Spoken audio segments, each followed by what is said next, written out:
अस्सलाम वालेकुम grade 9। Hope you are fine. This is your teacher miss Ayesha Hasan. आज हम अपनी ऑनलाइन क्लासेस का बाकायदा आगाज़ कर रहे हैं चैप्टर 7 से, that is circular motion and gravitation. Book का पेज नंबर 108 है। इससे पहले हम जो है वो डिफरेंट टाइप्स ऑफ मोशन पढ़ चुके हैं, जो कि आपने पढ़ा होगा, जैसे कि लीनियर मोशन, ट्रांसलेटरी मोशन जिसे कहते हैं, इसके अलावा ऑसिलेटरी मोशन और रोटेटरी मोशन। ठीक है, उन सब के बारे में हम डिटेल में पढ़ चुके हैं। Now we are going to study about circular motion. Circular motion, जैसा कि आप जानते हैं, किसे कहते हैं? जब कोई बॉडी किसी सर्कल के सरकमफेरेंस के अराउंड मूव करती हो तो उसे हम कहेंगे that body is performing a circular motion. जैसे कि ये सर्कल है कोई, और सर्कल के किनारों को हम कहते हैं सरकमफेरेंस। ठीक है, तो कोई बॉडी किसी भी सर्कल के किनारों पर मूव कर रही हो तो उसको हम कहेंगे सर्कुलर मोशन। इसके एग्जांपल्स बहुत सारी हैं, जैसे कि the sun, rotation of our earth around the sun, इसके अलावा wheel of moving bicycle, etcetera etcetera. Important बात यह है that is uniform circular motion. ये तो अब तक जो मैंने बताई थी that was circular motion just. Uniform circular motion क्या हो जाएगी? यूनिफॉर्म सर्कुलर मोशन वो मोशन होगी कि बॉडी जो है वो सर्कल के अराउंड मूव तो कर रही है, लेकिन उसकी स्पीड क्या होनी चाहिए? कांस्टेंट होनी चाहिए। उसकी वेलोसिटी जो है वो यूनिफॉर्म होनी चाहिए। उस वक्त हम उसको कहेंगे यूनिफॉर्म सर्कुलर मोशन। ठीक है जी।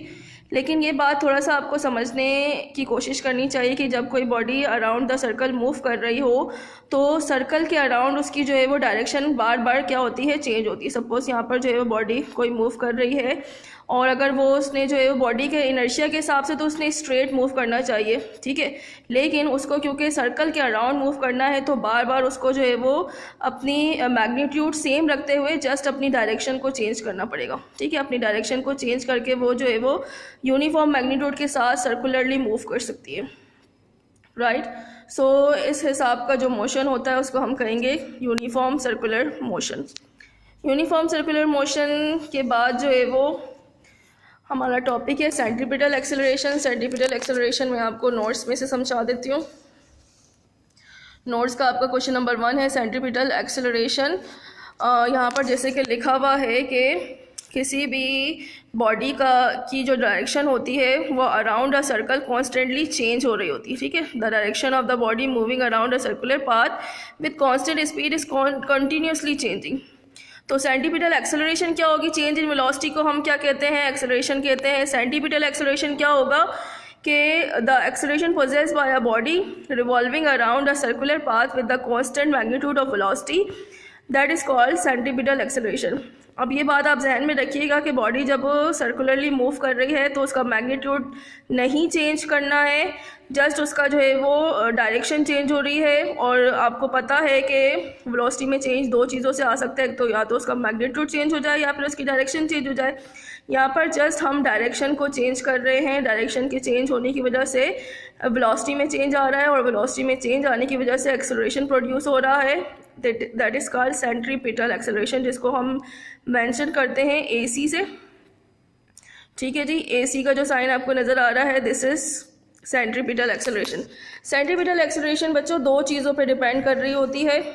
एक तो है उसकी वेलोसिटी पर, जो बॉडी मूव कर रही है उसकी वेलोसिटी के स्क्वायर पर, और ये जो है वो वेलोसिटी पर डायरेक्टली प्रोपोर्शनल होती है। ठीक है जी, इसके अलावा जो सर्कल का रेडियस होता है, डिस्टेंस, जो एंगुलर डिस्टेंस होता है, उसके ये इन्वर्सली प्रोपोर्शनल है। ठीक है जी, अगर हम दोनों इक्वेशन को आपस में मिला देते हैं तो ये AC प्रोपोर्शनल का साइन V²/R, और प्रोपोर्शनल का साइन आपको पता है जब हटता है तो इक्वल, और उसके अलावा कांस्टेंट लगता है। कांस्टेंट हमने K लिया है। K की वैल्यू अगर हम कहते हैं 1 के बराबर है तो हमारे पास फाइनल इक्वेशन आ जाती है AC = V²/R। दिस इक्वेशन और डेरिवेशन इज़ वेरी इंपॉर्टेंट, जो कि आपको लर्न करनी होगी अपने नोट्स से। आप ये यहाँ से मेरे जो है वो लेक्चर में से इसको जो है वो देख सकते हैं। नोट्स में आपको बहुत शॉर्टली जस्ट फार्मूले के हिसाब से दिया हुआ है, आप यहाँ से ये डेरिवेशन जो है वो कॉपी कर लीजिएगा जब आप लेक्चर नोट डाउन करोगे। ये सारे स्टेप्स आपने मेंशन करने होंगे whenever this derivation is coming in exam. Okay जी।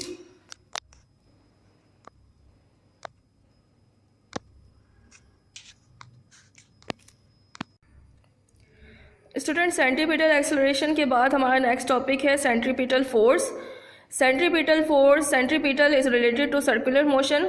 तो वो फोर्स जो किसी भी बॉडी को सर्कल के अराउंड या सर्कल के टुवर्ड्स या सर्कल के सेंटर के टुवर्ड्स जो है वो एक्ट करती है, उस फोर्स को हम कहते हैं सेंट्रीपिटल फोर्स। ठीक है, the force which is necessary to act towards the centre along the radial segment of circular path on which the body is moving with a uniform velocity is called centripetal force. Centripetal force वो force होती है जो किसी भी body को circularly move करने पे मदद देती है, यानी कि ये जो फोर्स है ये हमेशा जो है बॉडी को सर्कल के अंदर, सर्कल के सेंटर के टुवर्ड्स डायरेक्ट करती है। ठीक है जी, और इसकी डेरिवेशन बहुत आसान है। अगर हम जो है वो कंसिडर करते हैं किसी ऑब्जेक्ट को जिसका मास m है और रेडियस r है, जिसकी वेलोसिटी को हम v से मेंशन करते हैं, तो according to second law of motion जो हम पढ़ चुके हैं चैप्टर 4 में, FC that mean centripetal force, FC बराबर हो जाएगा AC अभी हमने जो है वो प्रूफ किया है किसके बराबर होता है, v²/r के। तो AC की जगह आप v²/r लिख दो और सारी वैल्यू क्या हो जाएगी, FC = mv²/r। ये आपका फार्मूला हो गया सेंट्रीपिटल फोर्स का। ठीक है जी, अब इसकी एग्जांपल्स बहुत सारी दी हुई हैं, आप एग्जांपल्स अच्छे से स्टडी कर सकते हैं। कोई क्वेश्चन हो तो आप मुझसे पूछ सकते हैं इन कमेंट सेक्शन। बस आपने ये बात माइंड में रखनी है कि जो सेंट्रीपिटल फोर्स है ना, वो किसी भी बॉडी को सर्कुलर मोशन में हेल्प करती है, यानी ये बॉडी की डायरेक्शन को सर्कल की तरफ महदूद रखती है। इसके अलावा एक और फोर्स होती है जो कि सर्कुलरली मूविंग बॉडीज़ पर एक्ट करती है, जिसको हम कहते हैं सेंट्रीफ्यूगल फोर्स। ठीक है, पहले वाली थी सेंट्रीपिटल फोर्स, ये वाली सेंट्रीफ्यूगल फोर्स है। इसकी डायरेक्शन, इस फोर्स की direction away from the centre of circle होगी। जिस तरह आपको पता है कि न्यूटन का जो लॉ था, थर्ड लॉ ऑफ मोशन, जिसमें हमने पढ़ा था कि एक एक्शन का रिएक्शन भी होता है, तो ये वाली फोर्स क्या कर रही होती है, ये अपोजिट होती है सेंट्रीपिटल फोर्स के। सो ये बॉडी को जो है वो क्या कर रही होगी, directed away from the centre of the circular path. इसका काम क्या होगा कि बॉडी को जो है वो सर्कुलर पाथ के अवे करना। ठीक है जी, इसको भी हम FC से ही मेंशन करते हैं। जस्ट इसका फार्मूला क्या हो जाएगा, जैसे कि आपने पढ़ा था सेंट्रीपिटल फोर्स में FC = mv²/r। इसका भी सेम फार्मूला है, सेम सिंबल है, जस्ट हम यहाँ पे माइनस लगा देंगे। माइनस का साइन ये शोर कर रहा है कि डायरेक्शन जो है वो क्या है, सर्कल के अवे है, दूर है। ठीक है जी, इसकी बहुत सारे एग्जांपल है, जैसे कि यहाँ पे एग्जांपल दी हुई है, man a bucket containing water is rotated in a vertical circle. आपके पास कोई जो है वो बकेट है, बाल्टी है, जिसमें आपने पानी भरा हुआ है और उसको वर्टिकली आप जो है वो क्या कर रहे हो, मूव करवा रहे हो बहुत तेज़ी से। तो वाटर क्या होगा, नीचे नहीं गिरेगा, डाउनवर्ड नहीं गिरेगा, क्योंकि जो वाटर की मूवमेंट होगी वो सर्कुलर मूवमेंट होगी। वाटर की मूवमेंट की डायरेक्शन क्या होगी, वाटर की मॉलिक्यूल्स की डायरेक्शन यूँ होगी। ठीक है, और ग्रेविटेशनल पुल जो है वो नीचे की तरफ आता है, तो वाटर के मॉलिक्यूल्स की डायरेक्शन यूँ होने की वजह से जो है वो क्या होंगे कि मॉलिक्यूल्स जो है वो नीचे नहीं गिरेंगे, पानी नीचे नहीं आएगा। ठीक है जी, सो यही जो है वो एग्जांपल बेस्ट है सेंट्रीफ्यूगल फोर्स की। इसके अलावा बहुत सारे एग्जांपल्स हैं, आप गूगल पे सर्च कर सकते हैं। सेकंड वाली एग्जांपल जो है वो स्टून की दी हुई है, ये भी आप जो है वो अच्छे से पढ़कर मुझे बताएंगे। अगर कोई प्रॉब्लम हो तो you can ask me in questions. Examples आपने ज़रूर लर्न करनी है, सेंट्रीपिटल फोर्स की भी और सेंट्रीफ्यूगल फोर्स की। दो एग्जाम्पल्स हैं, दोनों ही आपने लर्न करनी है, बहुत इंपॉर्टेंट टॉपिक्स हैं। ठीक है जी।